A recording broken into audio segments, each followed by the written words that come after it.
আনাস ইবনে মালিক রাদিয়াল্লাহু আনহু থেকে বর্ণিত, এক ব্যক্তি নবী সাল্লাল্লাহু আলাইহি ওয়াসাল্লাম এর নিকট এসে জিজ্ঞাসা করল, হে আল্লাহর রাসূল, কিয়ামত কবে হবে? নবী সাল্লাল্লাহু আলাইহি ওয়াসাল্লাম বললেন, তুমি তার জন্য কি প্রস্তুতি নিয়েছ? লোকটি বলল, আমি বেশি নামাজ রোজা প্রস্তুত করিনি, তবে আমি আল্লাহ ও তার রাসূলকে ভালোবাসি। রাসূলুল্লাহ সাল্লাল্লাহু আলাইহি ওয়াসাল্লাম বললেন, তুমি যাকে ভালোবাসো, কিয়ামতের দিন তুমি তার সাথেই থাকবে। সহিহ আল বুখারী, হাদিস নং 69। হাদিসের শিক্ষা: ১. কিয়ামতের সময় জানার চেয়ে তার জন্য প্রস্তুতি নেওয়া বেশি জরুরি।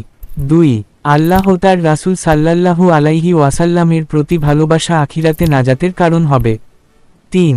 ইবাদতের ঘাটতি থাকলেও আন্তরিক ভালোবাসা মানুষকে নেককারদের দলে অন্তর্ভুক্ত করবে। ৪. এই হাদিস সাহাবাদের জন্য বড় আনন্দের কারণ ছিল, কারণ তারা নবী সাল্লাল্লাহু আলাইহি ওয়াসাল্লামকে ভালোবাসতেন।